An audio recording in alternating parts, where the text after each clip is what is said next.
Hello, hello.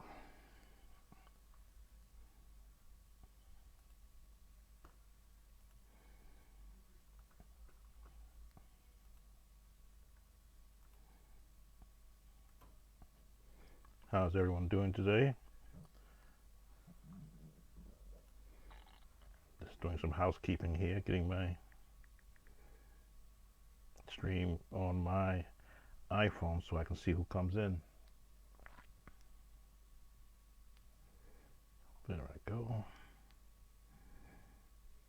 Okay, I'm all set. So, Sam Tobert, Sound of Joy Music Services, and with um,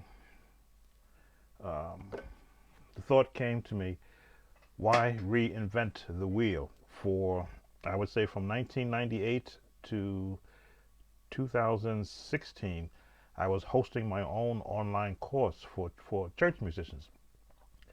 And of course, I needed to be able to have books so that I could email to those who would take my course. It was free, of course, free course. And I created my own workbooks from the materials which I had purchased. Not all of it, but sections of it that I felt would help the musician that has never went out and purchased their own workbook. So with this new um, virtual world we're in, now I'm able to do it with a group of guys and gals. So I'm gonna give you a chance for more to come in. I see we have one in the room. So I would ask that you would acknowledge who you are just by typing in your name, or once I see you come in, I'll see who you are, just so I can have a better connection with you. This is one of the course workbooks I did. I have old backup files that had my very first workbooks, and I was surprised how much information I put in those. And I began to actually streamline it down to this size. As you see, I'm able to once again change screens. Let's adjust that so that looks a lot better. So when I demonstrate some of the things I have in the workbook, you can actually see what that demonstration is. See if I can adjust this a little bit. There we go.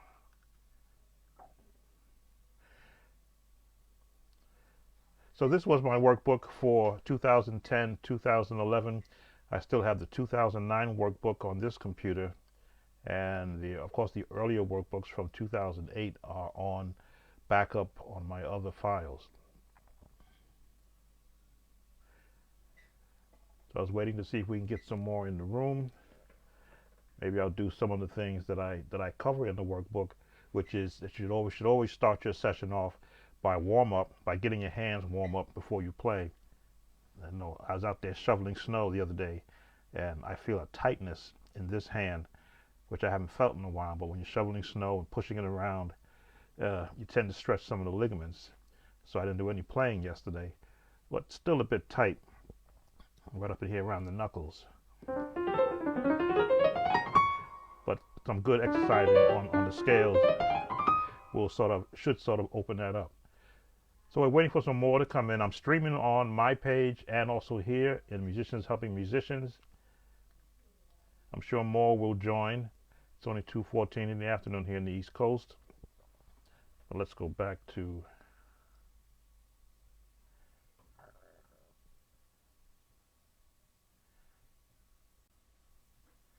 there we go. Back to this page. How did I get so far off? Way too far.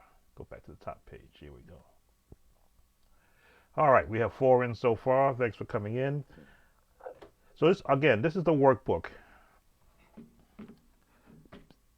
I think it was Derek Courtney Keys had asked for me to email him. This is not the one I was talking about for left and right hand chords, but this is the workbook that I was using when I was doing my online course. But that workbook would have had some of about 90% of the same information in here. So let's just progress through. I don't know what changed there. Oh, I see what happened. I did something there. What are you looking for? There we go. That's better. So, I'm going to go through what I was teaching in from 1998 to 2016, 17, I think, when I stopped the course, because I wanted to go a different direction. During this time, a lot of other online courses here in place started. Gospel musicians, I think, I started doing lessons with Jamal down in Florida. So many other different sites were coming out and having excellent content. It kind of made me irrelevant in a sense because they had a better production than I had. So I sort of disbanded that course and came out with this one. But this is the actual workbook that I had before any of those guys really got theirs off the ground. As you can see, it's 2010. Being that I was a IBM technician, I knew how to put together.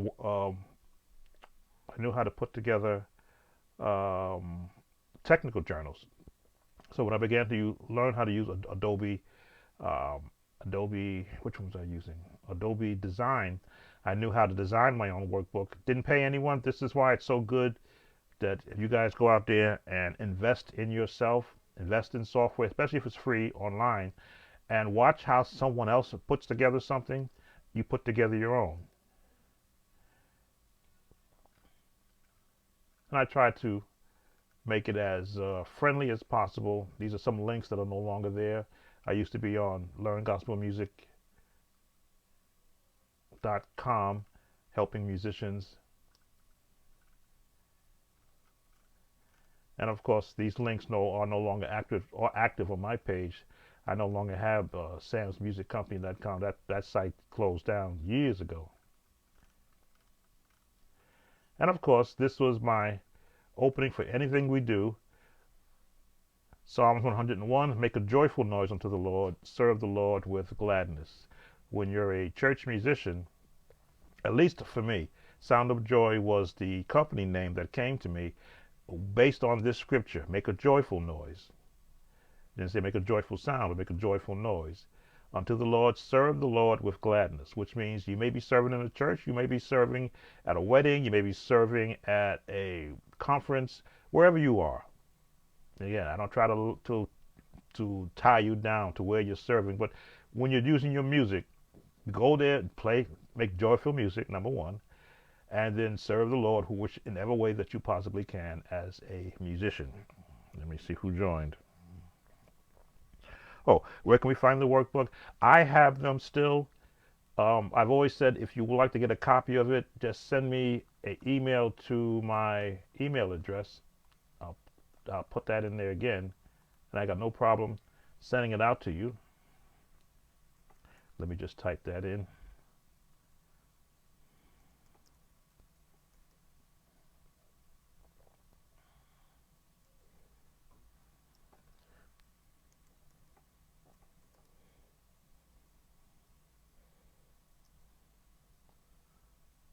All right, that's my email address you can send it to, and I will send you whatever workbooks that I still have them all. I still have them all. So if we keep scrolling, you will see this was how I structured my lesson. Let me back this up a little bit. For the new musician. Now, who is the new musician? I pictured the new musician as some guy who has a keyboard that was purchased for him, and he knows how to turn it on, but that's all they know how to do. The musician who's coming from playing the drums, and now finds himself forced to be on the organ, but knows how to play 3 or 4 chords, or the 1, 4, 5, and maybe the 6th chord, but has no understanding as to why are those chords being played. One thing I didn't do was I didn't take on brand new young musicians, because I didn't want someone who's just doing it as a hobby to pass the time of day until they can get outside and play sports. I wanted the musician as myself who had a yearning to play music, but no formal place or person that they can go to every day and get instruction. And by instruction, I mean, you show them one thing, and by the time they watch all their television shows or get off the telephone or finish doing whatever, they've forgotten it. These books made it possible for you to download them, place them in your phone, or place them on your computer.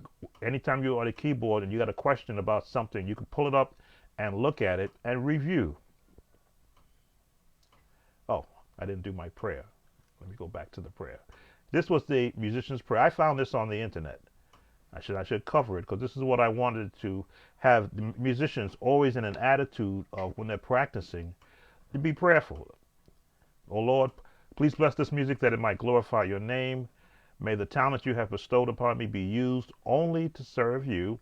Let the music be a witness to your majesty and love, and remind us that you are always watching and listening from your throne above. May your presence and beauty be found in every note played so that it reaches the hearts of your people and draw them closer to you. May your spirit guide us through every measure so that we might be the instruments of your peace and proclaim your glory. Amen. This was the opening of every workbook so that you set the mind of the musician first. Practice is important, but purpose for practice is even more important because it gives you an idea of why am I putting in or giving up time in my life to practice. Okay, should have stopped there. Been a while since I looked at this workbook. So as you go forward, I said new musician. I covered the intermediate musician. This is the musician that I had that's been playing 5 to 10 years in church and only played congregational songs. Someone stood up to sing, someone did a solo, they were able to accompany them, but not really support them in a solo. So I tailored this towards hymnal standards used in the Pentecostal church. Now, if you play for a AME church, good evening, or good afternoon, Derek. I sort of thought about this for you when I was going through my files, and I said, gee, let me go live with this since I'm able to do this. So for the intermediate musician, no one teaches hymns and spiritual songs history. Yes, there's a history behind music. So my course was more than just let me show you how to play chords, but let me give you something that you don't get on Sunday morning. I often say there's never a preacher who preaches to the musician, unless of course he's playing chords behind him. But there has been in my time. Coming up as a church musician, and still when I got to my last day as a church musician, there was no place where a musician got to learn the history of music, or why is this song sung, who wrote this song. I tried to cover everything so that you will have some missions will have some knowledge as to what this is all about. Yes, I understand the theme of, well, God gave me the anointing, and when I play the anointing, yokes are broken. That's nice. But in between that, you're not in service 24 hours a day, 7 days a week, 366 days, you're in a leap year. You're not there. So that leaves space for you to get some understanding. The Bible says, in all that getting, get an understanding. I tried to give an understanding for musicians in my course. If they read it, nice. If they didn't read it, that was okay. At least they have a reference to go there in case a question is asked of them. I think one of the worst things you could be is in a setting and someone says, okay, why do you play this? Why do you play this? Who wrote this hymn? And you sit there and go, well, it's in the hymn book. No, well, who wrote it? Then you go look it up. Oh, this person. Who is that person? I don't know. Chances are, my late bishop in my home church used to say, the more you know, the further you can go. So if you wanted to open yourself up to doing a lot of, if you want to do a workshop someplace, and if all you're going to worry about is playing, some people do need words. They need understanding so that they can get a better grasp of what they're doing. That's what I tried to cover. As we continue, here is where I also broke it down for the advanced musician. As you can see, they got more of the work. Chords and harmony techniques, preacher chords, hymnal sheet music sight reading. Yes, I taught sight reading. Intros to praise and shout techniques, because that's important. How to you is better. You don't just jump into a shout, just start running away with it. But you treat it like a song. You give it an intro. You give it a middle. You close it out with an ending. Now I know this is 2010, 2011, so it's changed. It's changed massively from what I've seen out there now. But this is what I was teaching in my course. And at the end, the chord reference chart. This is what I've referenced to a lot of times. Every chord that I've ever learned, I've gotten out of a book, and I was able to make that through through electronically available to every musician that was taking my course. Well, Darius, theological understanding of the hymns. I didn't go that far. I went into it as who wrote the song and what was the events going around that song. I used to have on my site a MIDI page that talked about hymns, and in there I was able to find who wrote "Great Is Thy Faithfulness" and what was the circumstances. Who wrote what's that song? It's an F. "Amazing Grace," the writer, and what was the history behind the writer writing that song. I didn't in a sense go into the Bible says, you know, if you sing about bread, so one bread, one body from the Methodist hymnal. No, I just wanted to present something different other than chords, scales, runs, and progressions. I had DVD lessons for that. So that's the opening of this book. And again, let me go back to the first page for those who are coming in later. This was written back in 2010, 2011. There was a 2006, a 2007, a 2009, and I rewrote it, and I combined a lot of what was in those books into 2011. I think this was the final one that I did. There may have been an actual supplement. I believe there was a supplement put out after this one. But this was what I had created, and it was free. This was a free download. When I would have the old site that I had, I would check. This was downloaded maybe 300,000 times, because it would average 50,000 downloads a month, which was running up my bandwidth, which is why I had to get off the site I was on. It was costing me $100 a month to be online, all the downloads. But I offered this free because I felt that this is information that helped me become a better church musician. And who better to help instruct a church musician than someone who plays for a church?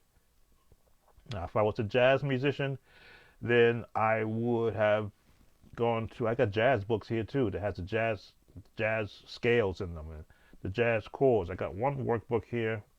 I have to go find it now, that has the elements of jazz and its theory. Well, I'm not a jazz musician, but I have a reference chart here to look at. So, as I continue on, I haven't played a note yet, but just showing you the workbook. And this was put together for the online church musician. I must express that. You guys did not have anything that would help you as a support. And this is why I put together this workbook, to support musicians, so that you didn't go through what I went through, where no musician would take the time with me to show me or tell me anything. I said I can't do that to the musicians out there that I'm knowing. And if you did print it out, I gave you a blank sheet for notes, because this was also printable. You could put it on your computer at home, print them out, and create your own paper workbook. This saved me from creating workbooks, having them bound, and have to mail them out. Again, it was all cost effective for the musician. So there was a blank page for you to write your own notes. All right. So as we continue, and again, this was what I wanted musicians to know. These are things that they don't show you on a lot of your videos. This was one of the workbooks that I had, so that I knew when they talk about the fingering and how the hand placement should be, this is how the fingering should be when you're playing. If you notice the position of your thumbs and your index finger and your fourth finger, they're up in the air, the thumbs are down. Let's see if I can change this around. There we go. It's backwards from what you're looking at right here. That's what it's showing. You really should be playing with your hands up. Should they show the hands up like this? That's what that picture shows. 1, 5, 4, 3, 2, 1. And if you got your fingers cupped like that, your wrist comes down so that there's no stress on your wrist, and that's how you play.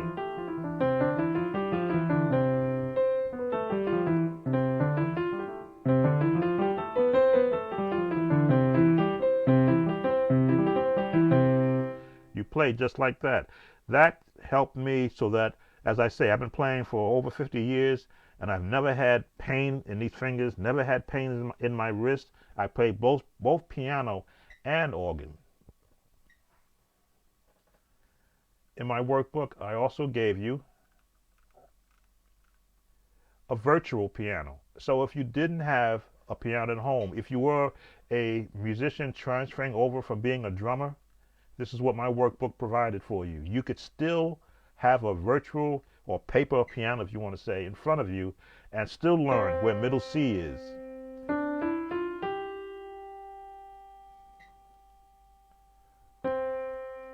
And have the names C, C sharp, D flat, D, E flat, D, E flat, D sharp, E, F, G flat, G, F sharp, G flat, G,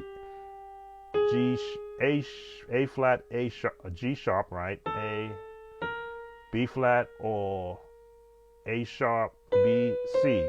You had notes, so you knew middle C, that's where middle C is found.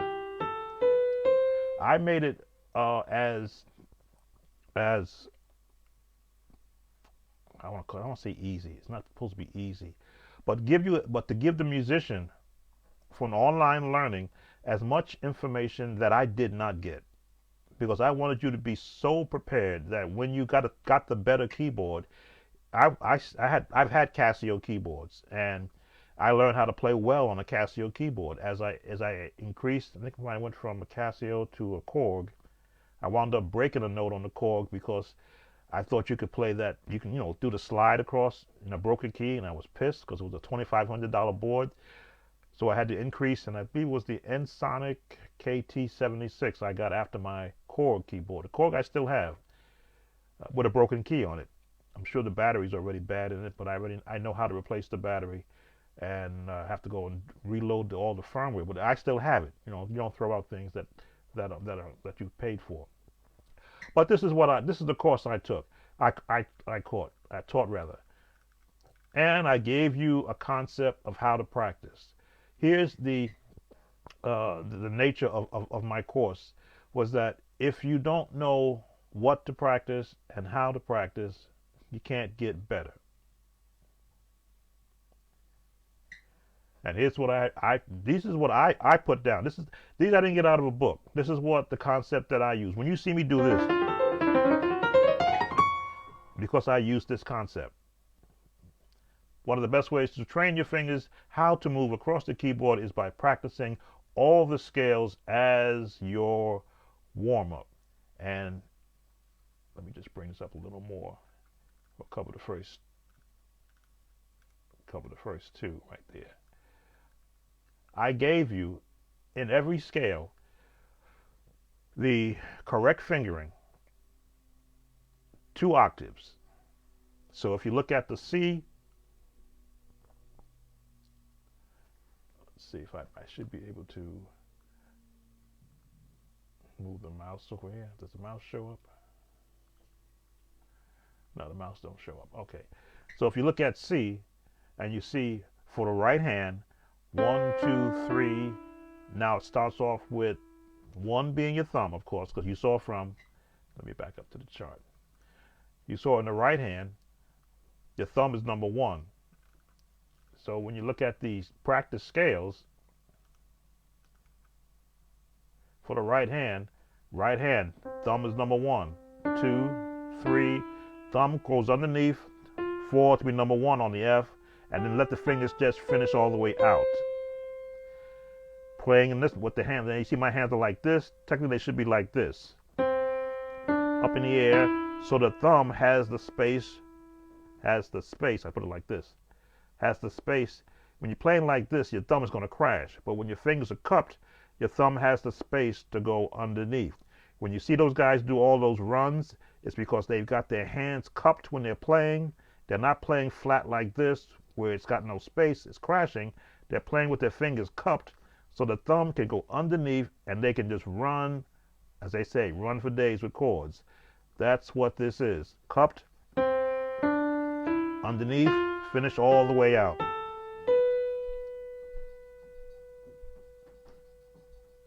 Now, as you see, I did 2 octaves. So the next octave is going to start off with the 1 again, which means it's got to cross underneath and finish out. 1, 2, 3, 4, 1, 2, 3, 1, 2, 3, 1, 2, 3, 4, 5. That's how I can do, because that's what I would practice, 2 octaves. And as you can see, D flat is the next one that is up there. I can do this right. No, I can't do that. D flat is the next one that's up there because I wanted you to be able to go to a different key. Now D flat, right hand, starts off with your second finger, not the thumb. The thumb is the one. And this is what I wanted the musicians to get to know that in scale practicing, there is a purpose for why certain fingers go in certain places. So when you see me do this, because I practice slowly to get comfortable, and just let, as they say, let my fingers do the walking. So I gave that to you for every key.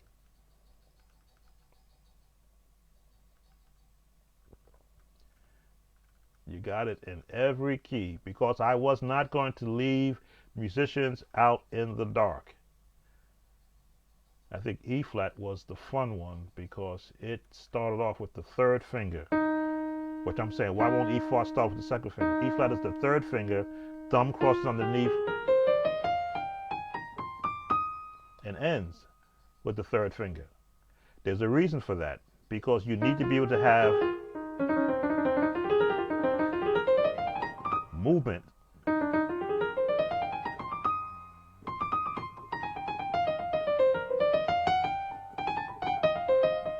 Everything is for a purpose. Teach your hands how to move independently of each other so that when inspiration comes to you, you just let the fingers fly. Can we continue?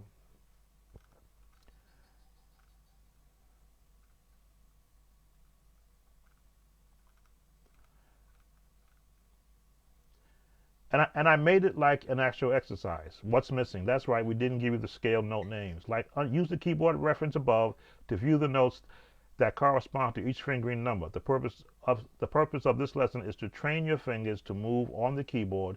No speed or technique is necessary when practicing. Now, yes, you will see me run. You see me run this. Yeah, you see me do that. That's because I practice it so much.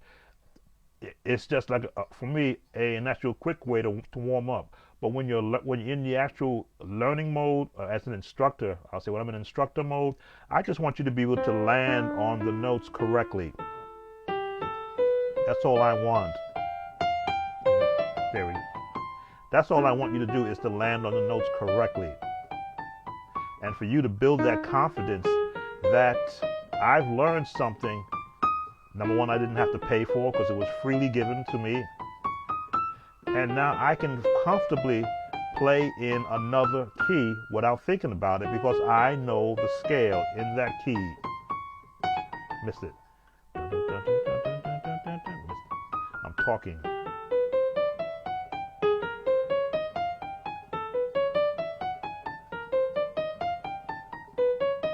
In every key. Because once you learn it the right way, you can make the adjustments that's easier or more comfortable for you. But it's good to have the basic training. All right.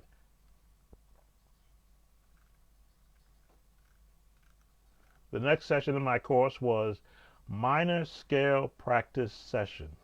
I wanted you to know that there is a minor scale also.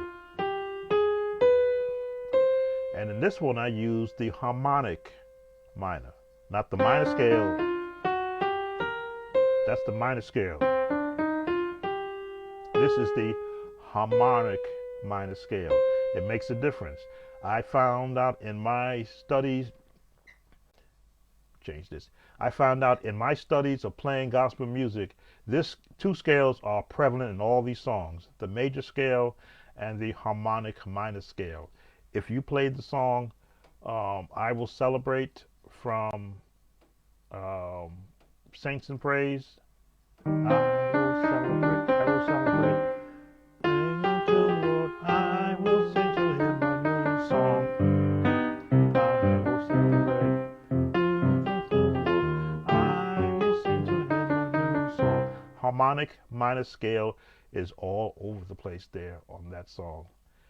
So I said we learned that minor scale for playing behind the preacher chord.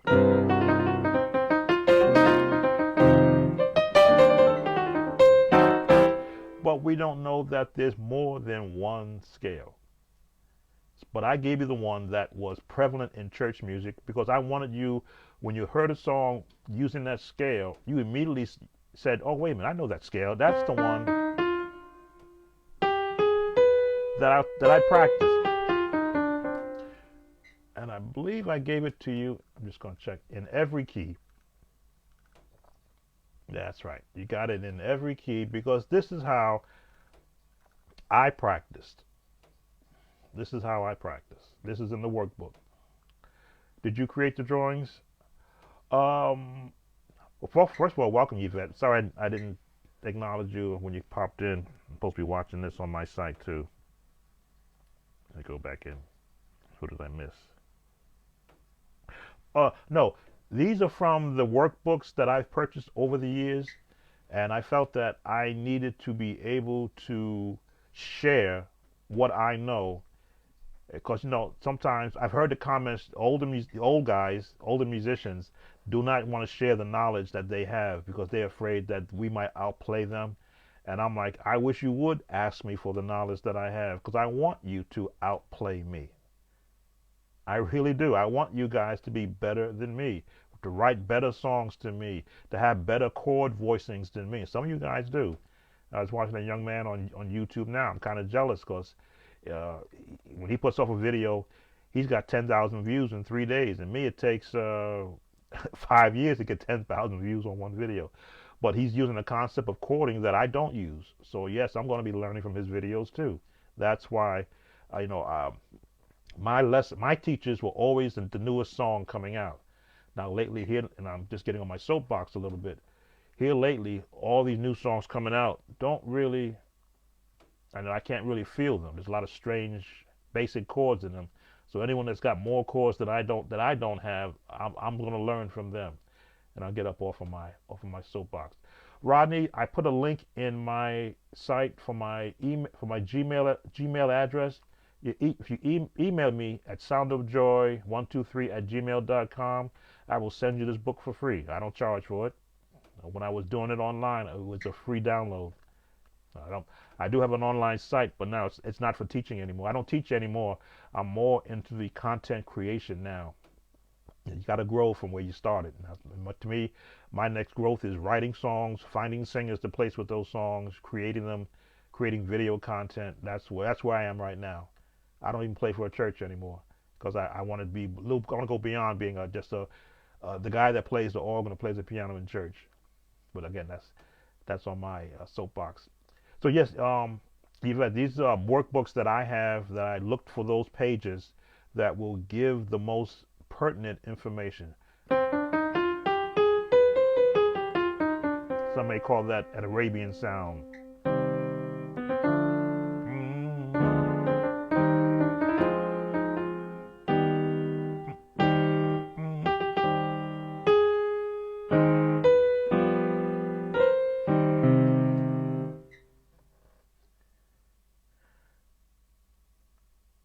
Oh, thank you, James. Thank you very much.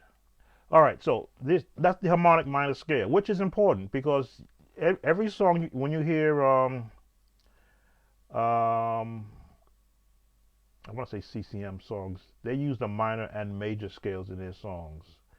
They'll start with a minor song, then they'll go to a major, then they'll go back to the minor, to a major, back to the minor. There is a secret to playing music. Yes, it is hidden in books, which is why I created my own book, so that I can show you that I didn't make this up. I had to learn the basics of it, which is what this is, and then apply it to what I was doing. So as we continue, as I say, I gave it these scales in every key, and then the next page. Now this is still beginner musician. Let me go back. Let me go back and let you see what's going on. This is still for the new musician.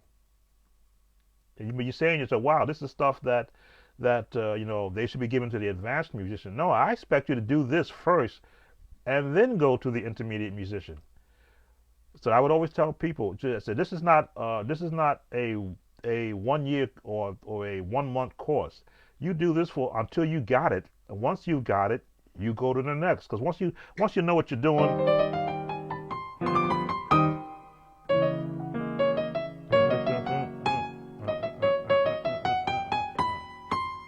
there we go. Right, once you get it in all the keys, then you can leave this and you go to the next thing. So everything is, you stay on this part of the lesson until you've got it, or you've got it enough where you want to just look ahead as to what you could do next. So this was the minor scales. Once you got, and this is practice too. We're still in the practice mode. We haven't even done chords yet. Of course, a chord is built off of a scale. So how do you understand, or how do you find a way to build chords? You learn the scales that chords get their notes from. That's a chord. Where did that chord come from? You just didn't use all the notes.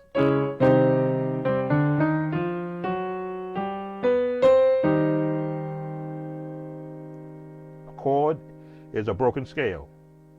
By broken, you omitted notes. Where you place the finger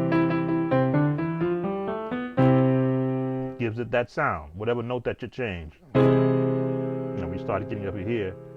Those are the other scales that give you the other chords. But for what I wanted to cover for musicians was that here is the understanding of why there's a scale, why there's a chord, how to properly practice it, what to practice. All right, let's continue. Sometimes I get caught up when I'm talking. This is still beginner musician. This is new musician, I should say. I felt once you got comfortable doing that, then you're ready to learn your first song. And I chose songs that talk about what I was covering. The melody line to every song is found in the root scale of key of that song. Grammar. The melody line to every song is found in the root scale key of the song. Shouldn't have been two ofs there. I tell you, I was up many a nights putting these together, and sometimes I would just wanted to get it out so bad. I didn't have a grammar check on my software. The one concept you will hear me stress, is to learn the fingering and the tones of the major, minor, and the harmonic minor scale. In my years of learning gospel selections, I have found, I covered this too, that all of these scales are extremely used, extensively used. When you are familiar with the sound of the scale, you will you listen to a recording, you immediately find the notes of that song. Here's the example I gave for the praise song. Our God is an Awesome God in E flat. The Helen Baylor version uses C natural minor, L, and boy, I really got technical here, C, D, E, F, and the C harmonic scale. Believe it or not, the chords used in that song are also found throughout these scales. Here is the secret.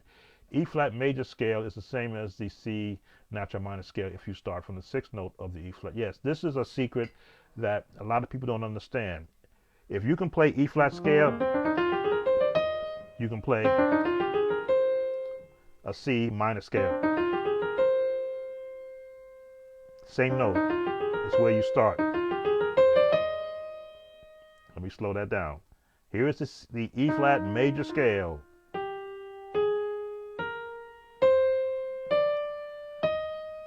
But if you want to do a C minor scale, same notes, just starting now with the C. The same exact notes.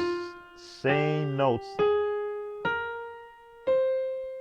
It's where you start, it's where your note starts. But the same exact notes. That's a secret. A lot of guys, musicians, won't share that with you because they probably don't know how to share it. As I've often said, I hide nothing. There is no understanding that I have. If you ask a question, I'll say, well, you're not ready for that. No, it's where it is. So if we looked at the song, our God is an awesome God. He reigns from heaven above.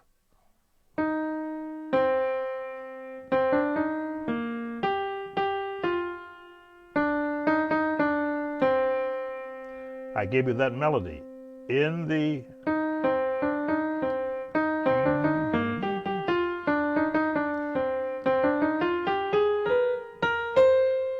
C natural minor scale, because I said natural there and I gave it its correct name, E alien, right? C, D flat, E flat, F, G, A flat, B flat, and the C minor scale, C harmonic minor scale, A flat, B, C, because that song, if you are familiar with it, let me just play it through so you can, to refresh you.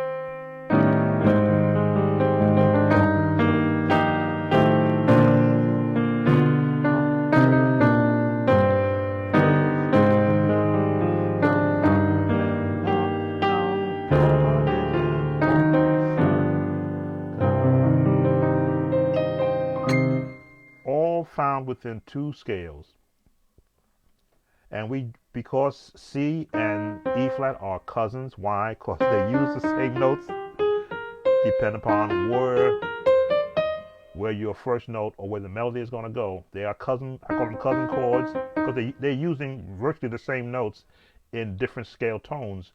Once you get comfortable with that concept, no matter what key you go to, you can use that same concept. If I went to D major,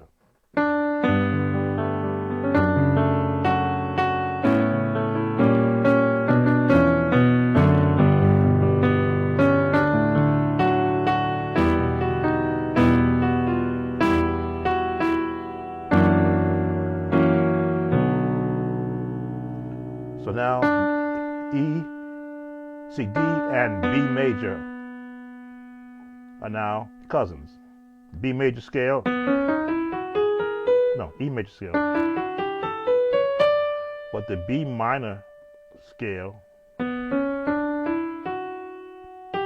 no.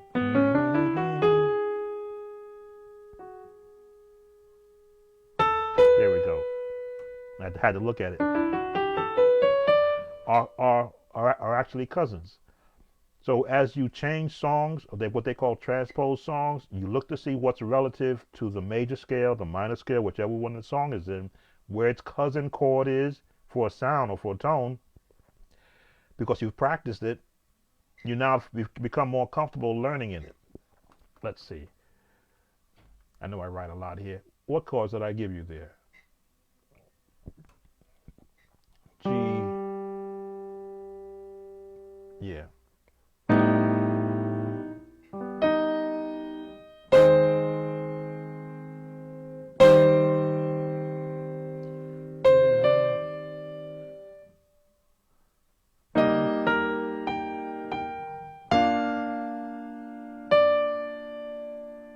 Look at what I gave you.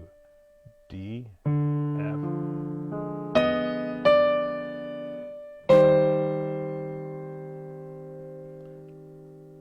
Sometimes I gotta look at what chords I gave here. For the chords, and they're there for left hand. I should have noted that down. G, B. I'll give you that.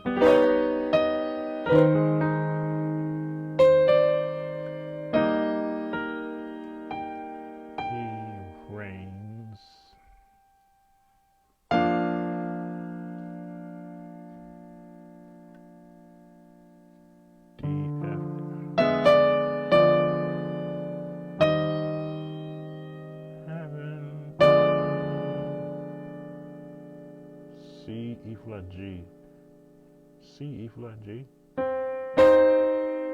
Wow, got you jumping around there for a reason.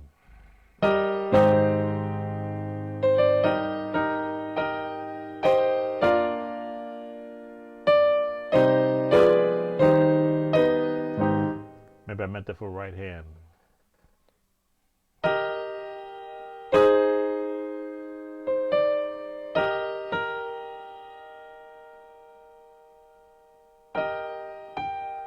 I must have meant that for right hand. E flat, G, C.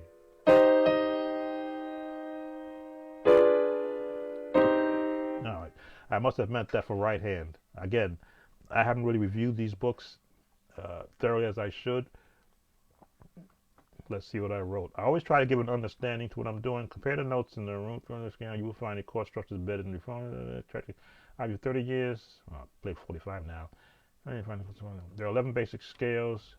All right. This is the booklet that I have. There are 11 basic scales. All of them you don't really have to know as far as gospel music goes because it only uses, I say two major scales, but they use the minor scale also, depending upon who wrote the song.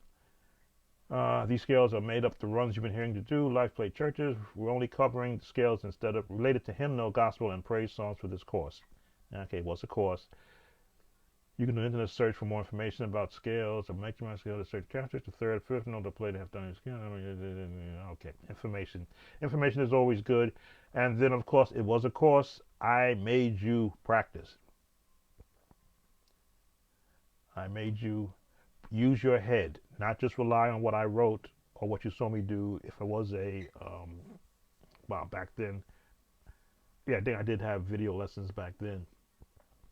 But I made you go look for everything that you see here, where it says fill in the following keys. We've covered it. You go back and you reference it. You go find it, and you go, oh, that's what he wants. D minor scale, D minor scale, natural minor.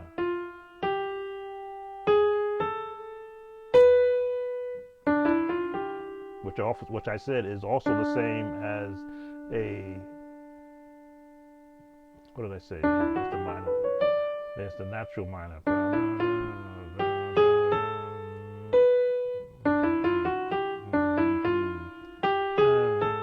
There it is. That's the natural minor. That is the minor. The natural minor scale. Then the E flat natural minor scale. Natural minor scale, right? Natural minor. Nope.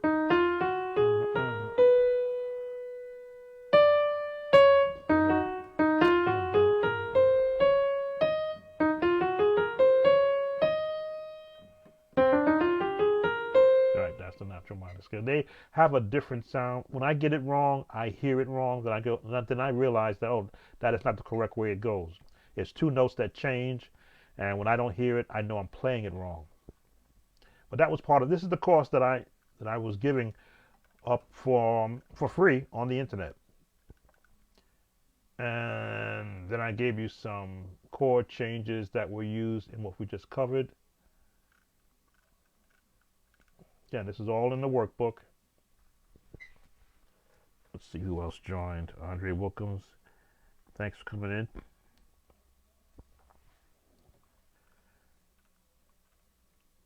Now this is still the new musician. You're wondering, oh, this is hard. This is for the new musician taking my course. I try to force as much information into you as possible to keep you excited about learning something that no one else would show you. So when I covered music theory,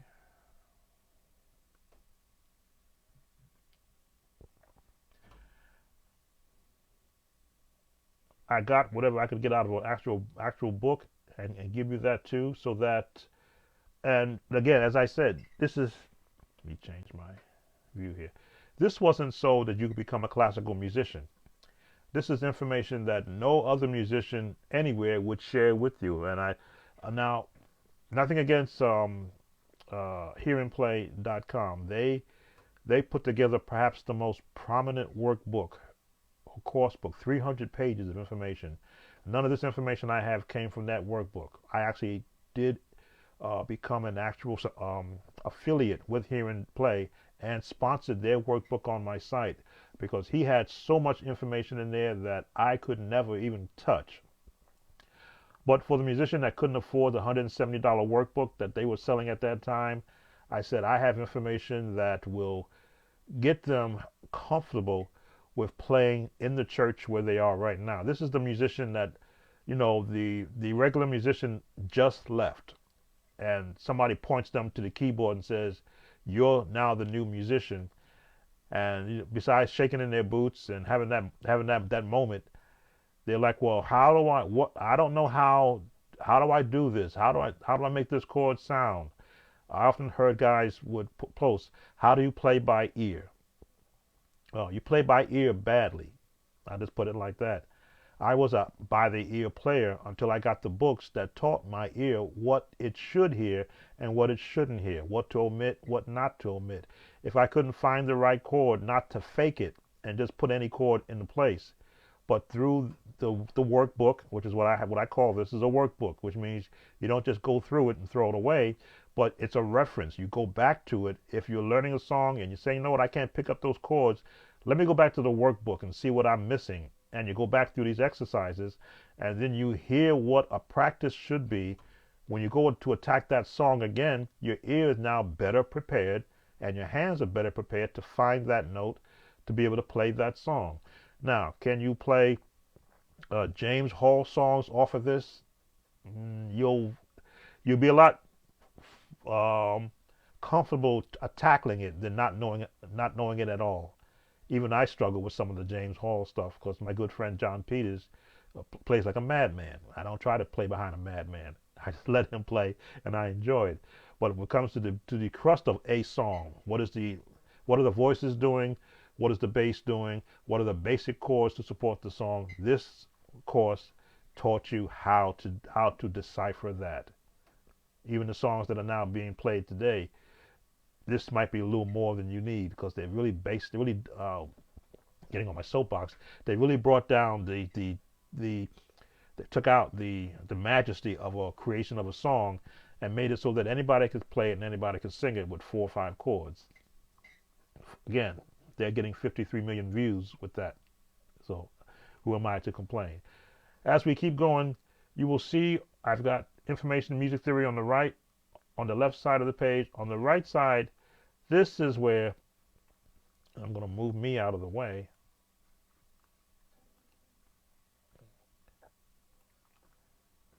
We get this far, and then I bring up,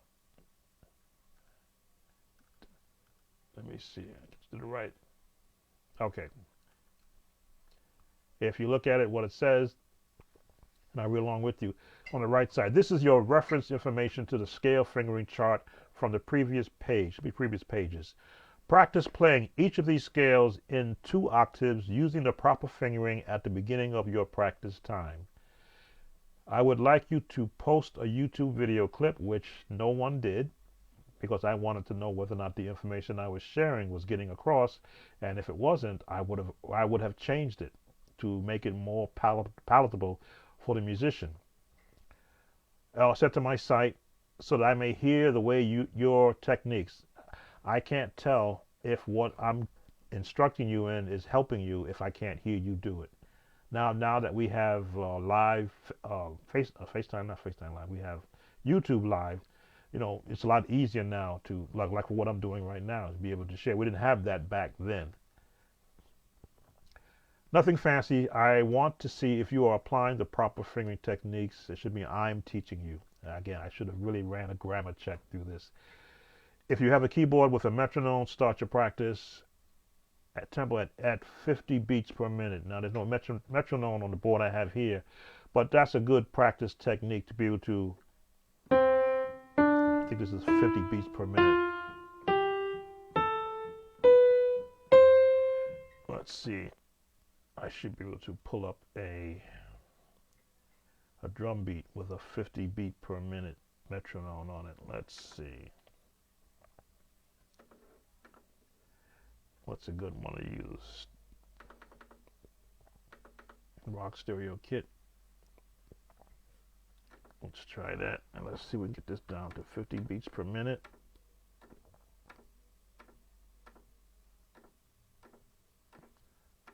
My keyboard, you have to actually tap it in. I don't know why they made it like this. Well, you can't just scroll and do it. Maybe you can. Let's do it. Nope, you can't scroll. You gotta tap for the beat. And that's 47. Huh. It's not what I wanted. Just want to give you an idea of what 50 beats per minute, how slow a tempo it is, but it's a good practice tempo. Rock Stereo Kit, that's 125. I want 50 beats per minute. Practice tempo, of course, you get faster as you get more comfortable in your finger placement. Wow, is it that slow? 59, 58, 56.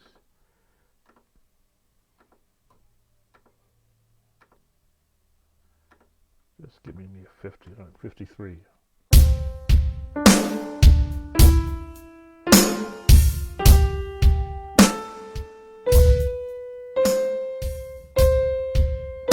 That's 54 beats per minute.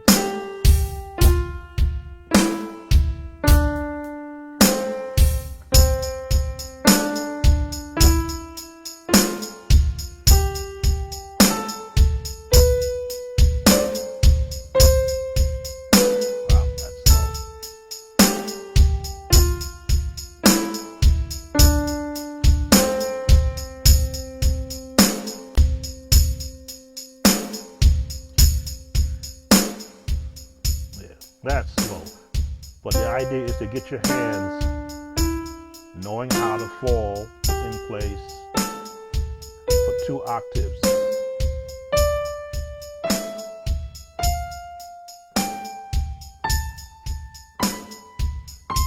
Of course, you got to go back.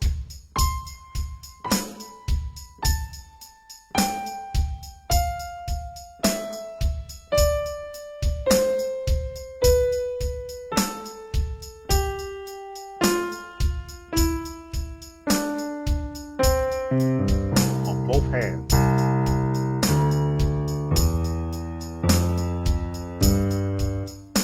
Messed up.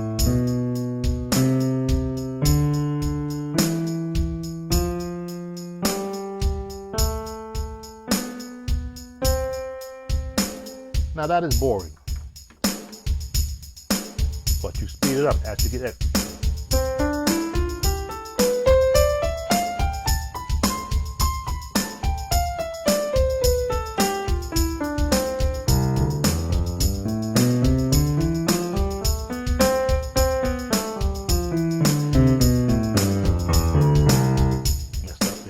But this is the whole concept behind practicing. You're actually creating your own way of practicing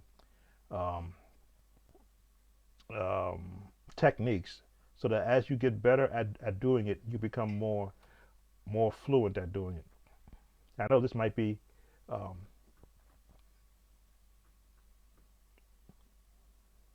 not what some people thought they're going to tune into, but I just wanted to show you that the course I took was a comprehensive one. It was one that was supposed to help you develop your own practice routine if you didn't have one. Remember to practice right hand first, then left hand. If you're doing both hands at the same time, then send me a video clip.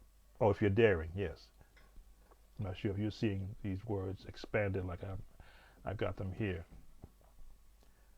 As a new musician, I believe it is more important, again, this is still the new musician, that you follow a routine of practice until you're ready to go at it on your own. Here are some suggestions, I use that word, suggestions, I believe will assist you in developing a practice routine. Number 1, in red, I should have made it bold letters, turn off your cell phone. You don't want to be, if you're a new musician, you don't want to be interrupted every 30 seconds by a phone call that takes you away from the keyboard and interferes with your practice time. You should be totally engrossed in what you're doing when you're practicing. It should consume you, no matter what that is. You should be so consumed in it that nobody can interfere with you.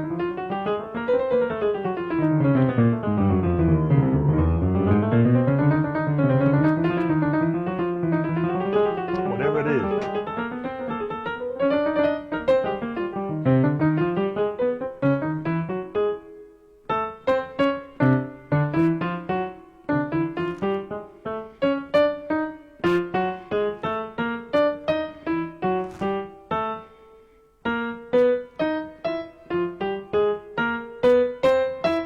You should be so engrossed in what you're doing that, and again, maybe put it on of silence, maybe not turn it off, put it on silence, or if an important call that you have to answer comes, you can look over and say, yes, that's important.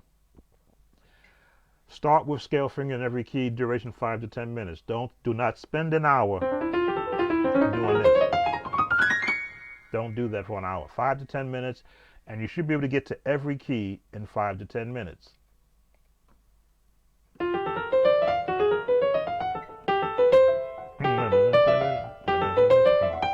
Take your time.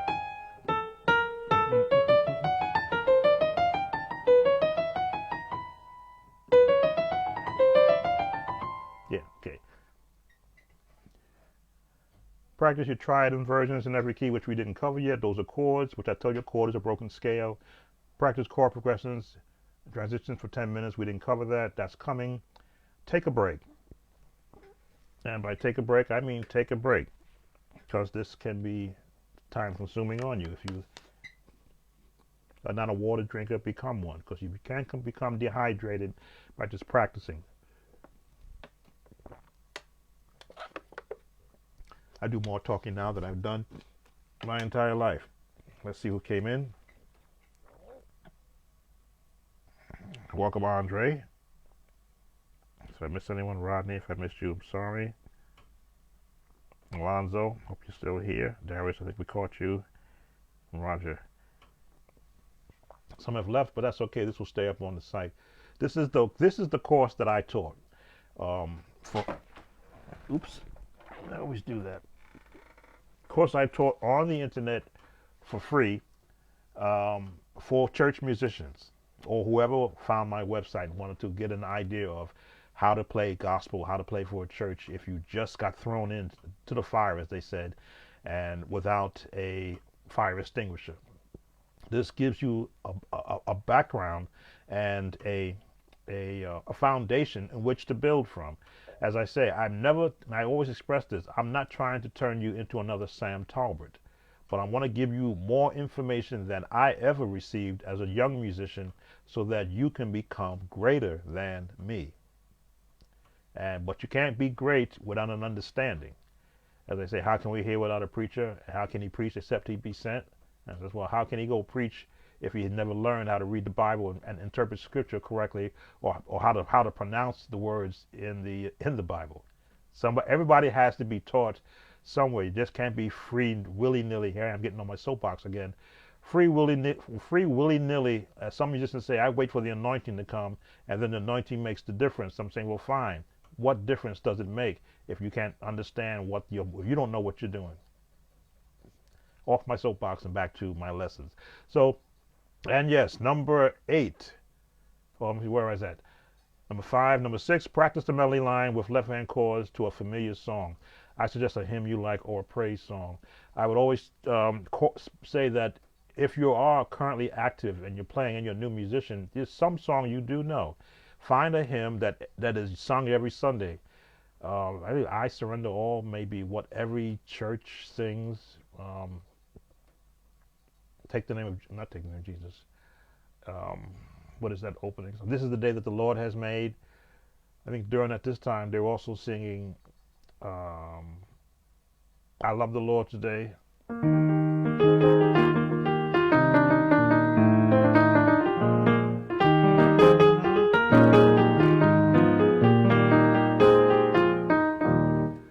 Find some song. I always had a hymn that I would use that would settle me. Jesus is all the world to me has always been my hymn of, solace. I play that the same way every time I play it. Every now and then I'll add a wrinkle to it, but I'll always play it the same way and in the same key, just as to settle me. If you've watched any of my YouTube videos where I used to do Sunday morning warm-ups at the church when I did play, that was the song that I used that morning. And I played it as though it was just me and the Lord, and I wanted to share a song with him. So it was always right off the cuff, didn't think about it, just started playing, videotaped it in one shot, and then shared it.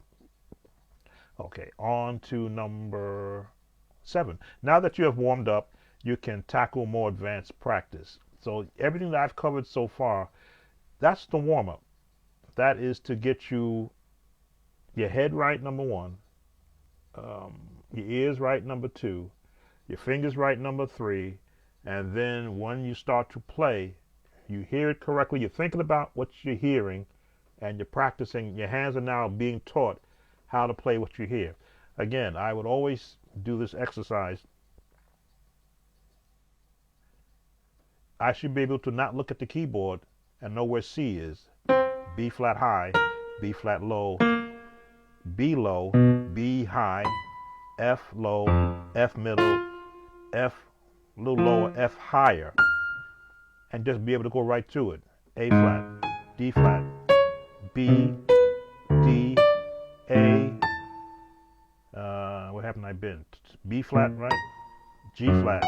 Just call them out, D flat, and be able to just go to it, just as an exercise. Octaves.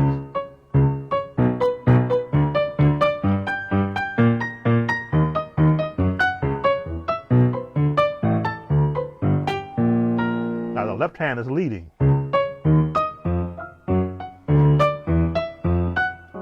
Sometimes the right hand leads.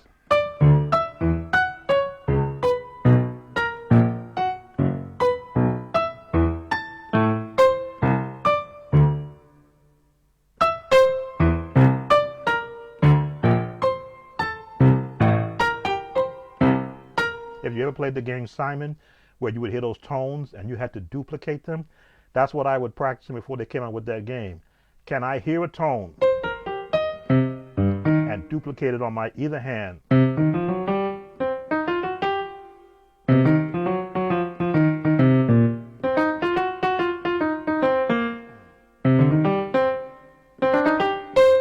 These are exercises that I created for myself because I wanted to learn the syncopation, No.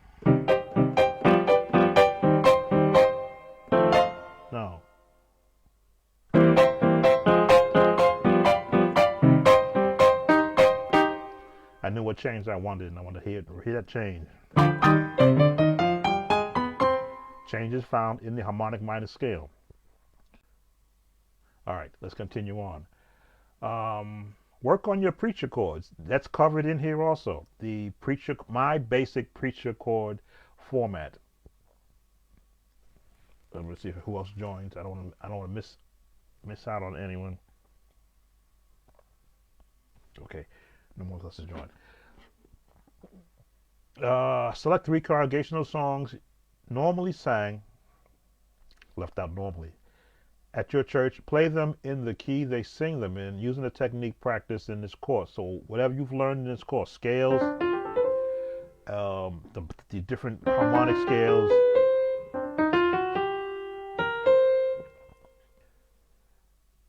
did I have you change key? Do not use a transposed key. Did I play them in the key they sing them in, using techniques practiced on this course? Okay, so I wanted you to now begin to apply what was being taught. Let's see what else we got here.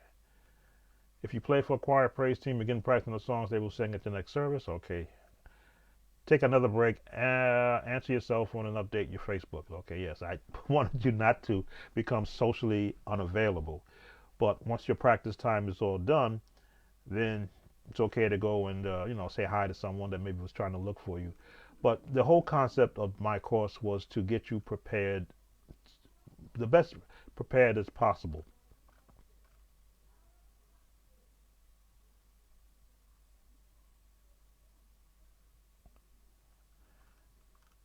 So you got more information here. Again, I've always believed in giving out information, both from the book and both from practicing. Lord, prepare me to be a sanctuary. I gave you the melody line and chord names. And I think we're getting now into the intermediate musician. Let me see. We can't still be in the new musician. No, we're still in the new musician. Wow. I hit you with a lot. But the concept was give you as much information that you can swallow, and if you're choking on it, you can let some of it go and go back and practice. Look at some of the theory that I've given you behind there to cover it, and then apply it to what you already know and to what is being covered. I've always told those who are taking my course, if you have any questions, please contact me so that I can explain why I put it this way. I wanted, as we're having right now, communication. As you see, you're not getting a lot of playing from me because we're going through a coursework book that I created using the materials that I have and the experience that I had in playing for churches. At this time was 30 years, and which is still relative today. Let me see. I want to go back to the Lord prepare me in E flat. Now I gave chord names: A flat. Let me see. Key to E flat.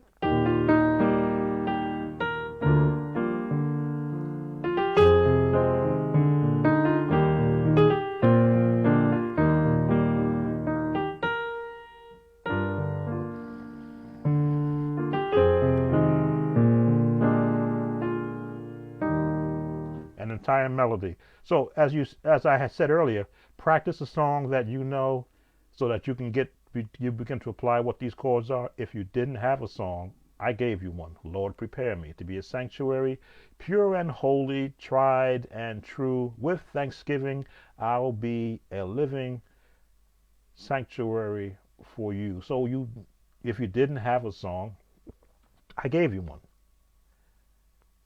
And I gave you the chords which you can use to build the melody. The melody, which is a scale. 3.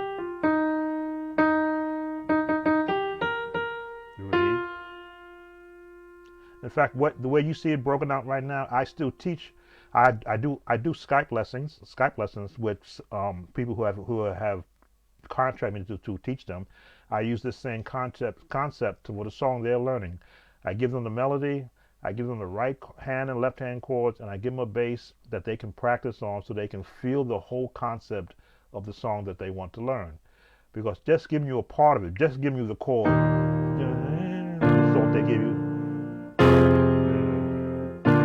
what's the 1 and the 2, the 1 and the 4, and the 5, right? 4, 5, and then the 1. I've always felt that gets you through a song if you're caught up in it. But if you learn the song correctly, it has a melody and it has additional chords that can bring out the song. So when you see the A flat minor, it should be a 13. Why is there a 7? Oh, A flat minor 7 flat in the third. There's a course reference book in the back of this that you go and you look up that chord name. I think I purposely further down show you what it is so that you can see how you can change up a song with additional chording. So let's go down, this song. So I've given you those chords. Now this, Yvette, if you're still there, this I did create. I downloaded a picture of a keyboard and I put the dots in place so that you can see where the fingering is for these chords.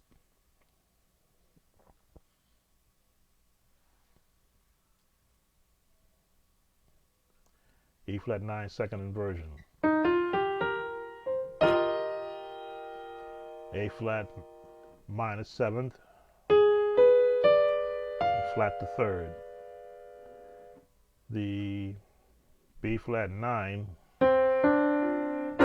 second inversion, and the A flat major 7th, 4th inversion,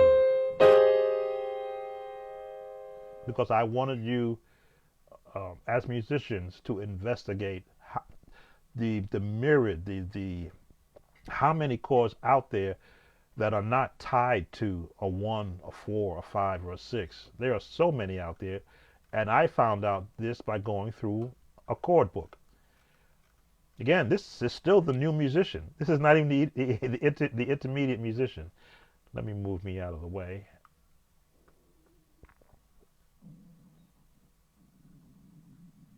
I'll find a place for me here. I'll go there. So this is the course workbook for the, and this is still, I've been here an hour and 16 minutes. I don't want to bore you. For those that have been watching, I'll leave this up. This is the course book for the new musician. In my course, this is what new musicians learned. Again, this I developed myself. I took an image of a keyboard and I put the dots in place, gave them the names because I didn't want you to be lost in what I was trying to say. I gave you understanding, like all that getting, get an understanding. I gave you understanding so that you knew where your fingering is going to be placed for that particular chord name, depending upon where you're going to hear it.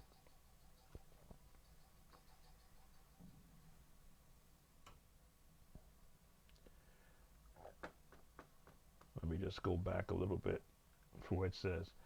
Practice these chords using the fingering from the image of the previous lesson on scale pages. Thumb always in the root note. So this is right hand. So if we're looking at C7 on the top, C7 plus 5, you know that the thumb is in the root position. The minute you add a second note in there, it changes the name of that chord. So just right hand only. In the second inversion of that, the thumb. Oh, that's got to be something different. Oh, C6.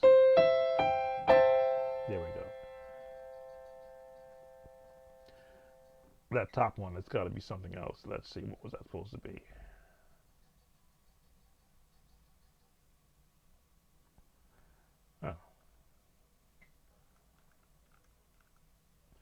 Oh, those were the C minor chords.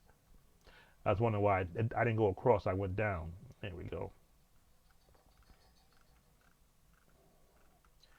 And I also gave you exercises to, again, to keep the mind of those who are taking my course always asking or looking for questions. That was page 10.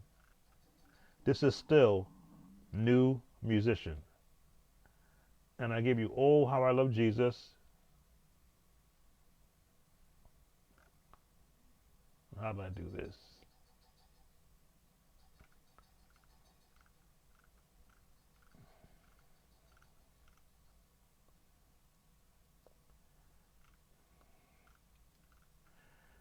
Did I go up and then down? Yeah, so you started on the left side and you went down. So, oh, how I love. Let's go down. Jesus. So this was to, again, to show you how chords can be placed with a melody. You didn't get the melody, but you got the chords. Oh, how I love Jesus.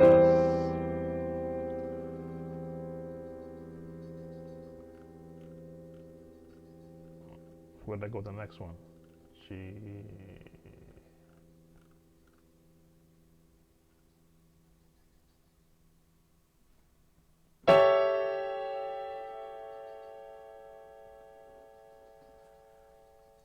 Yeah, I gotta look at this how I wrote this. Let's see. Oh, how I love Jesus. Oh, okay. Oh, how I love Jesus.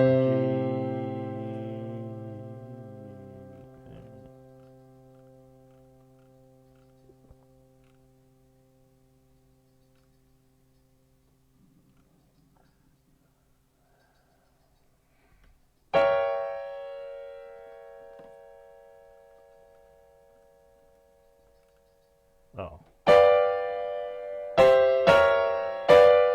wow. As I say, I haven't looked at this since I'm showing this to you, but the entire workbook was designed to help the musician get information that he wasn't going to get from anywhere else. Even the guys that put out different workbooks, I looked through them to show what they were showing. They didn't cover it in this fashion.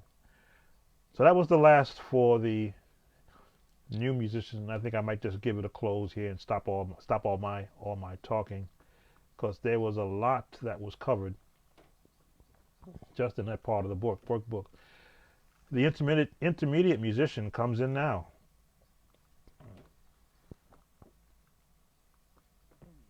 And there's one of my Sammy says. As an intermediate church musician, you find yourself currently serving as a church musician and playing for choir or choirs. This course is going to assist you in finding your place in ministry as you're growing in confidence serving the local church. We have been where you are right now, and we've provided ongoing techniques in order that you might grow into your position as church musician. It is more just chords and my spelling mistake runs, as you now have an important role to fulfill, providing appropriate music to support your pastor and those should have been who minister to the congregation. Let the lessons begin. So if you thought that what I gave you for the new musician was hard, that's just the start. You're on the ground floor. You know scales. You know um,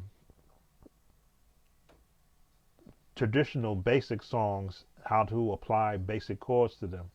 It gets from here, it really gets a lot. What did I write here? As a new musician, it's very important to establish foundation of music theory first. I know you want to play all the fat chords, P-H-A-T-S, that's, I spelled that correctly, and you want to shout the house chords. There's plenty of time to learn that, trust me. Right now, I want you to become a well-rounded musician, able to play at a moment's notice any song that is relative to the church service you are ministering in. To accomplish this, I have made available reference material at the end of this workbook, which will show in the next, I'll be done in the next another 7 minutes. And I suggest you practice, and I suggest in your practice time, you view the information provided for your education. Practice the lessons for your skill set and learn them well. I will have quizzes throughout the course book to assist you in monitoring your progress. Take a look at the chords and see in the reference pages. You need to know all these chords and many more in order to reach the next level. So I'm just going to go through this really quick. I broke down another form of way I teach chords. I still use this format so the person knows that every melody in a lyric has a note attached to it. Every chord can be, basic chords can be attached, and then the chords can be expanded. As I say, chords 1, chords 2, and then you intermix these chords as you're playing. I said I was going to stop, but I want to give you the idea of what concept I had going on here. So when you see how great is our God in the key of C,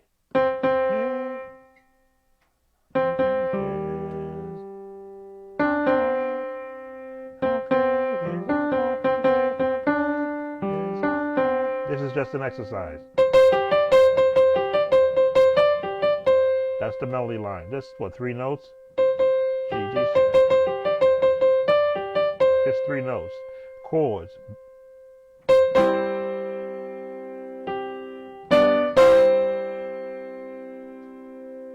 Let's see. G, C. Then I change the key.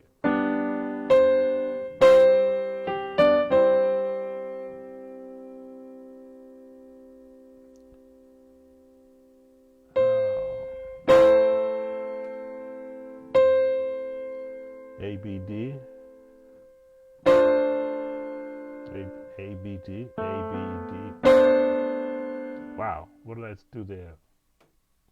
Boy, I should have really went back over this. E, G, C. That's at the end. A, B, D. A, B, D. should have been a G there.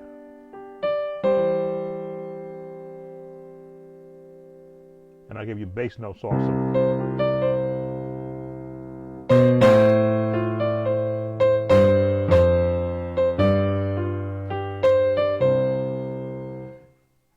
And in chords 2, I think probably cleaned up the mistakes I did in chords 1. G, C, E, D.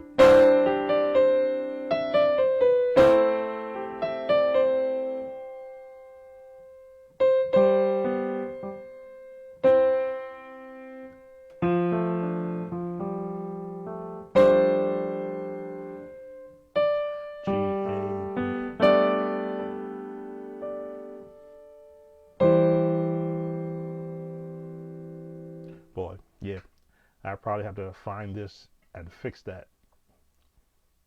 It is good that I go through some of the stuff I put out there. Somebody should have caught me and said, "Hey, Sam, I don't understand these chords." So I look at it. Sometimes I work to 2 o'clock in the morning putting these things together. But this is when the intermediate musician. So I included information I was getting out of books, establishing a local church music department. These questions come up, especially here on the site, who has what job? I covered that for the musician who maybe don't know.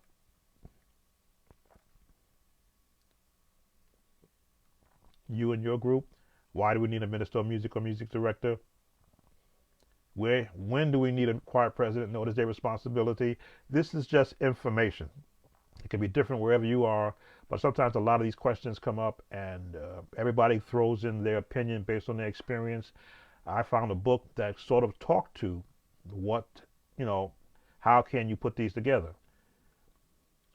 What positions are necessary? Musician, director, minister of music, chaplain. If you find yourself in a local church that has never had structure, it's good to know that you can have a template to work from. Building a good choir. Every officer should know specifically what their job is. Better trained musicians are, the better the choir musically. Yes, if you don't know what you're doing and the choir director asks you for a note and you don't know it, the better trained you are, the better trained the choir will be. Members should be willing to learn, listen to the director. Promptness. Director must prayerfully know what to sing, when, and where. Musicians must realize they take directions from the choir director also. Yes, you do. Be prayerful, take directions, and be the best singer, musician in your section. That's what I always believed, and that's what I always taught. This was the Musician and Singers Ministry and Etiquette by Stephen Ford. I sat in a workshop with Minister Stephen Ford. This is from his handout. I don't think he'd have a problem with me sharing it because it gave me a better concept of what's really important in life. Because sometimes we get caught up in doing a lot of other things and we lose concept. So I put that in there. This is for the intermediate musician. Continuing on, playing hymns and songs, spiritual songs. At this time, I was the organist for the Galilee United Methodist Church. They had information in their books that I made available to you also. This is how they looked at the breakdown of a music department. So I provided that information. Again, this is for the intermediate musician. More than just playing, but an understanding. The Bible says, in all thy getting, this is the understanding. If I put it in red, I thought this was going to be an easy course. No way. I use every one of these above techniques in my hymn playing. And if you follow my examples, I will teach you how to improve your understanding of hymn playing with these techniques. I sort of skirted through them. Let me pull back. Oh, yes. This was out of the book that they have. How to accompany them, let me just pull back here a little bit. How much time I got? All right, passed up my 7 minutes for I could preach a effective ways of playing hymns effectively. These are excerpts from a book. The director, proper musical and performance and interpretation aids in meaningful worship experiences. Accompanist, pianist, or organist. Accompanying is an important role, so pay close attention to the director, soloist, or worship leader. Instrumental improvisation. The beat rhythm is the most important aspects of black music, whether composition is fast, slow, or moderate. These are information out of a book. I said if you want to hide something from a musician, put it in a book. He'll never find it there. I went and found these things that I've been doing, and then when I found them in a book, I says, well, I'm already doing these things. I didn't realize that someone had written it down. So I said I have to share this with the intermediate musician. You see a lot of things that are here. And as I continue to go, again, this workbook is still available. If you send an email me, and I will share it with you with no problem. These are some basic hymns every musician I felt should know based upon the season that we're in. As you can see, I have Christmas songs there. Joy to the world, oh come on, ye faithful, silent night. Hark the herald angels sing. Emmanuel, Jesus, oh what a wonderful child. Just, what, 6 songs for Christmas? But you should know these 6 songs. Of course, sometimes you only sing them the Sunday before Christmas. Pick 2, pick 5, do all 6. Good to know. Processionals, prayer chants, Easter selections, opening hymns. What else did I cover here?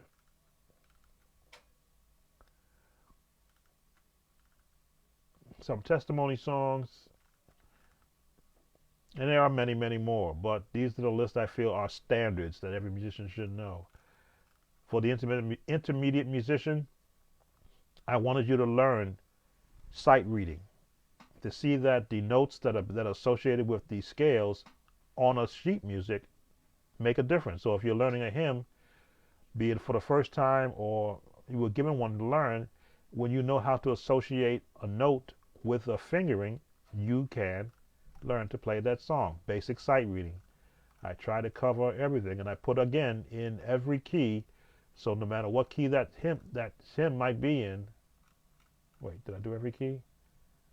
Nope, I think I covered C, I covered D flat, I covered D major, I covered E flat, so up the scale chromatically.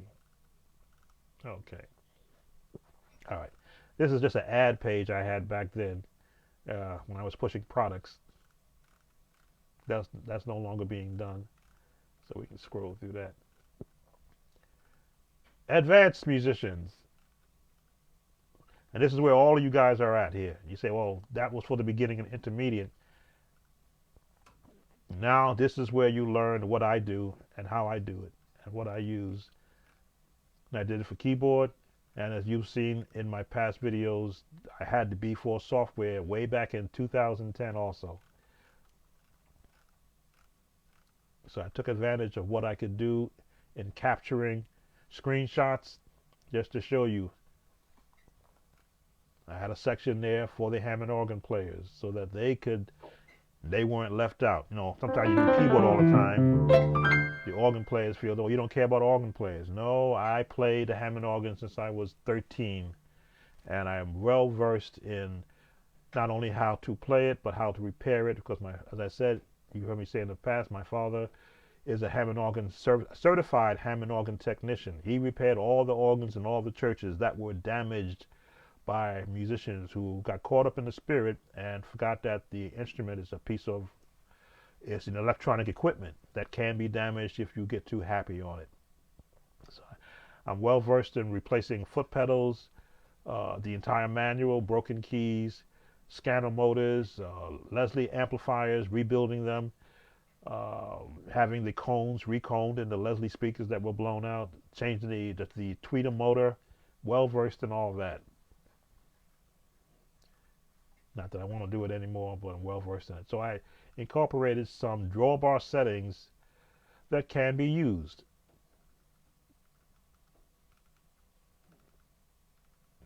Some of these are mine, some of these I got out of a book. Again, the books have a lot of information in it. And the bass pedal settings to give you that particular sound based upon whether or not your organ is in good shape. If your organ has got bad speakers, or notes missing from the drawbars, then these won't really help you until you get it repaired. So I'm going to skirt through this real quick. Again, I'm not going to read everything I have there. If you do want this book, my church musician do's and don't, because some things you would like to know that you should know, always want to know what not to do, so that you don't get caught doing it. Of course, I always said you always take a break, which I'm now an hour and 35 minutes into this. So let's get through. Here are some of my progressions in C.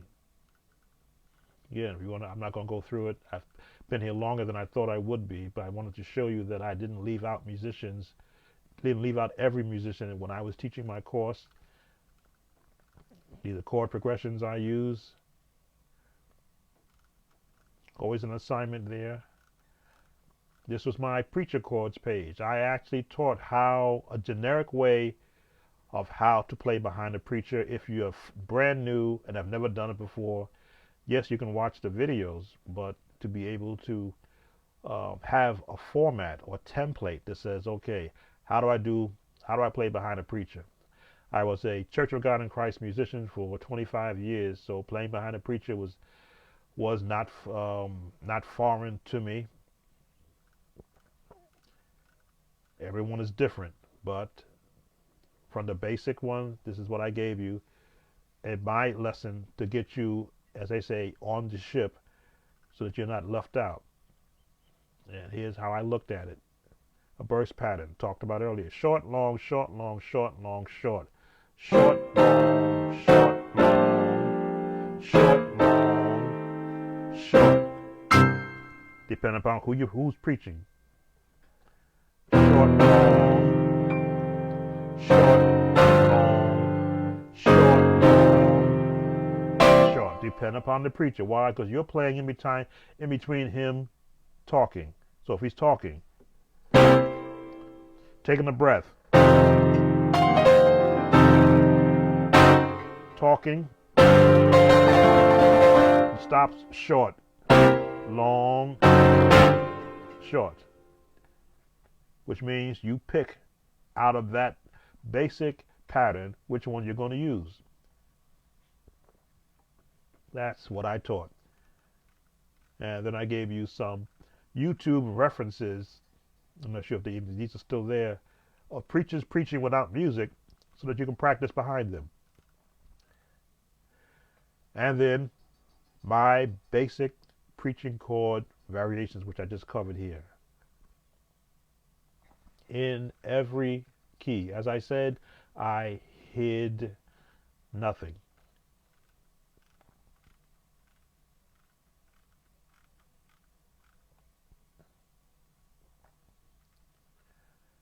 Moment of Theory, Blessed Assurance, key D major. Everybody plays it in D flat because nobody wants to play in D major. But if you take my course, you will learn to play D major.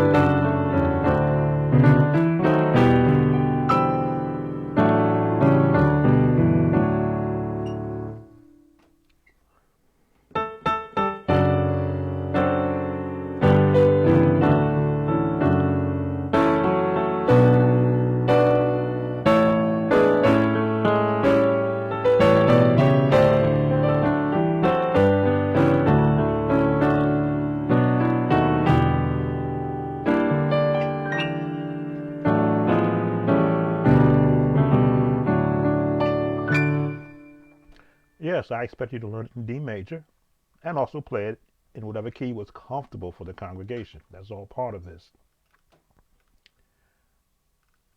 So you got theory, you got basic understanding of a song, and then you got instruction on how to use it. We did sight reading. This is for the advanced musicians. These songs I was able to copy from the African American Heritage Hymnal. Because if you've practiced all of the other lessons coming to this one, they even brought in this one, the reason why we sing. And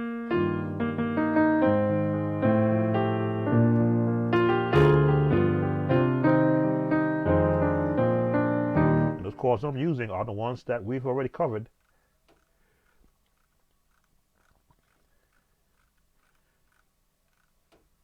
Praise break. This is probably obsolete now, but I wanted to get you prepared to be able to play for a praise break. How to put one together.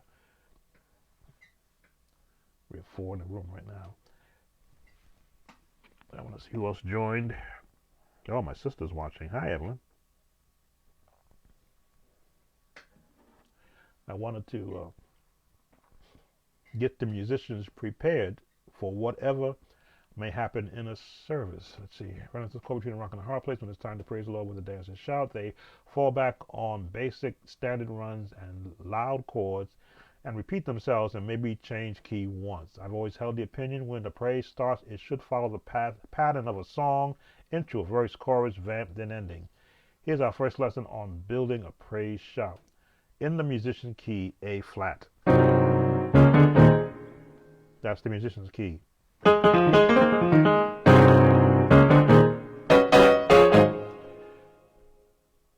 What did I get for the left hand? Bass, G.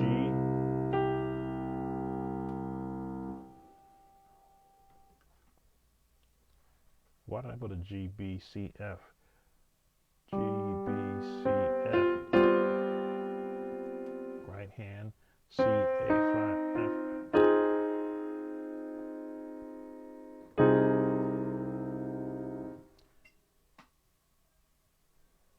G, B, C, F. I have no idea what that is. G, B, G, B, C, F.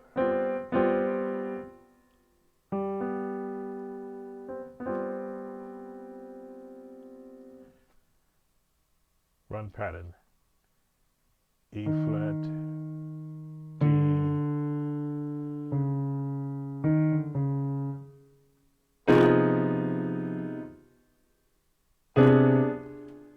C, E flat, F. Okay, bass goes down, and then a chord. That should have been a G flat, C, F. Should have been G flat, not C, C, F. That makes no sense. Late night. All right.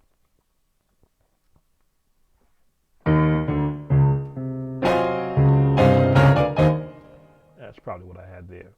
So I've always made the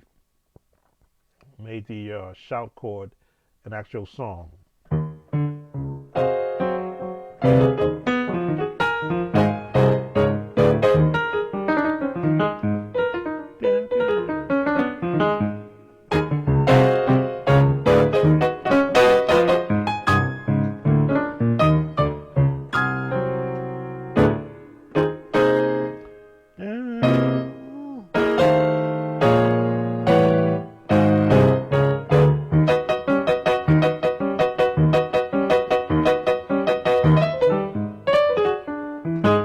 Haven't played shouts in a while, but I gave you an actual opening pattern.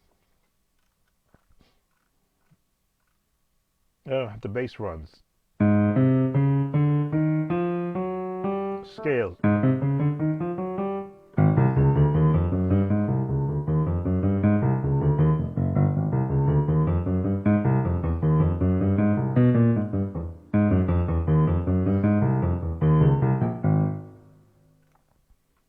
Bass patterns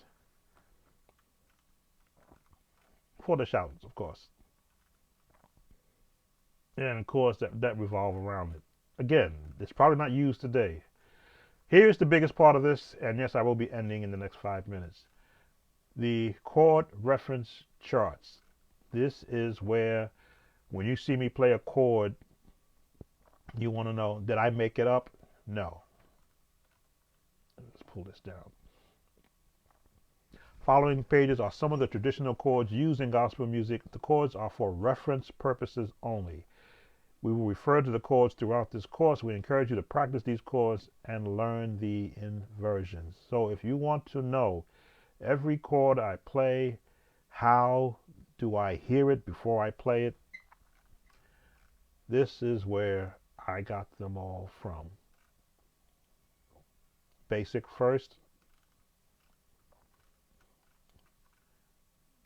The different changes.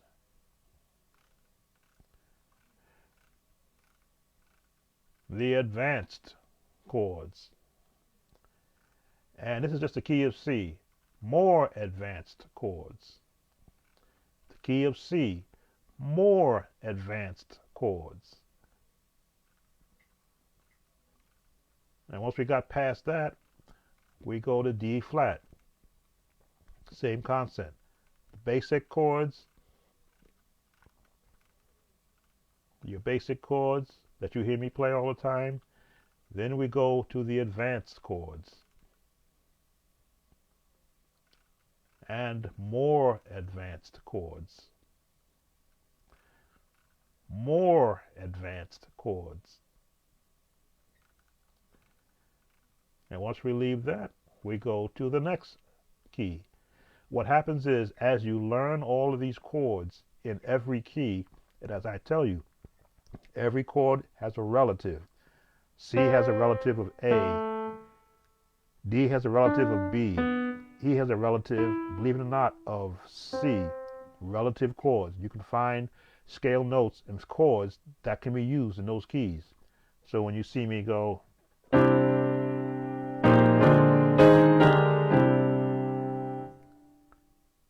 did I mess that up?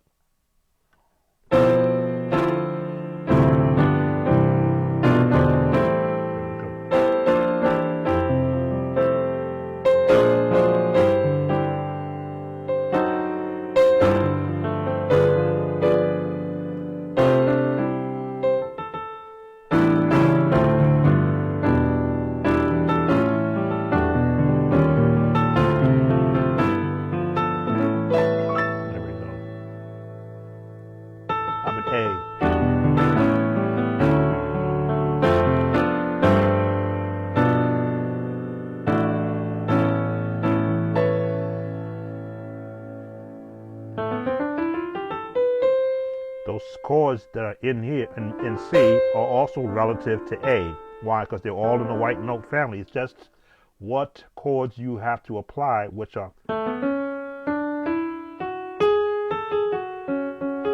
these three notes are now different, but they're all in the same family.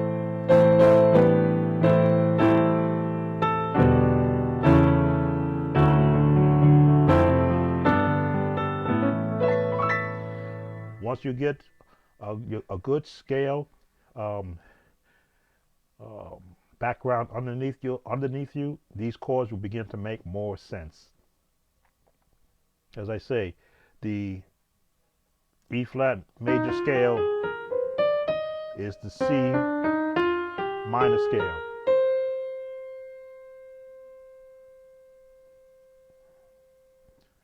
The C major scale is the A flat minor scale. Relatives, same notes, but depending upon how you're going to use them, that determines how they sound. So I'm going to stop here. Thank you all for letting me spend some time, allowing me to share workbooks that from 2010 that I was able to put together and help to support musicians everywhere. This is what I loved doing back from 1998 up until 2016, 17, I believe is when I stopped, is being a support for musicians, sharing those things that helped me become where I am right now. I still use some of these concepts when I practice, when I play. I am also learning from those chords that you guys, those fat chords that you guys are now playing, adding that to this complement of chords that I'm sharing with you, so that we can all get better, all grow together, all be responsible for creating that new song that's been spoke of. After this year, certainly a new song is needed, a new sound is needed, something that can help calm the tensions and the tenseness that is encompassing people today. When you see me do videos or playing, I'm playing to that congregant that I played for back when I was a church musician, not knowing that they needed to hear a particular song played a certain way. I would get those compliments from not choir members, from church members that would say, "Brother Talbot, that song you played for me really, oh, thank you, Betty, for coming in, really ministered me today," and not knowing that I selected that song just at the moment I played it. When I would do an actual postlude, most times I didn't know what song I was going to play until I got there. Sometimes I would pre practice a song, but because how the service went, I said, you know what, that song is not really appropriate. That's part of what I covered in my course, is to know what kind of a song can be played. Maybe someone might need to hear "I Am Thine, O Lord" versus "This Is the Day." No, that's not a song I would use as the postlude, but sometimes I may just sit and I would go, you know what? Let me see if I can do this song, "I Am Thine, O Lord," and what key would I want to do it in? Let's do it in G flat.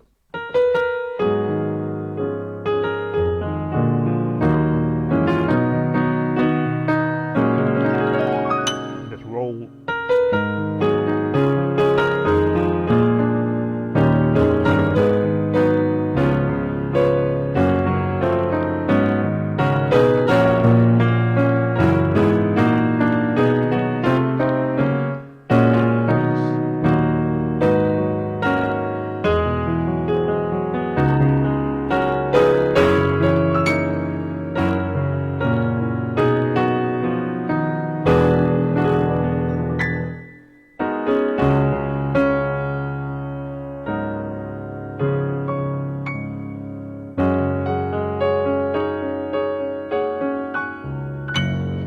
So those are the things that this type of instruction that I'm sharing with you gave me. The ability to go to any key with any song and know my way around it musically.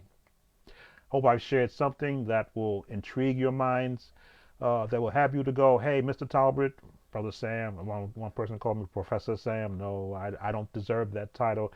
I'm just Sam, the guy who just loves to play good music. Who likes to make the sound of joy with whatever instrument I'm on, be it the organ, the keyboard, or the piano. I played Steinway grand piano for 9 years before I was transitioned to playing the organ. So I understand the feel of how a piano should sound when you're playing it. Anyway, if I don't leave here, I'll still be here. If you have any questions, if you'd like a copy of this workbook, again, it's here, it's stored on my computer.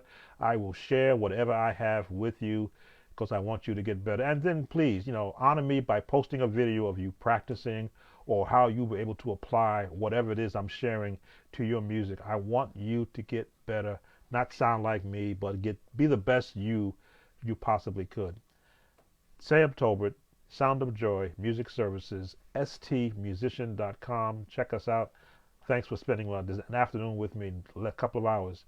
Be blessed, stay safe, enjoy the holiday season. I'm sure I'll be back with something in the future. Take care now, everyone.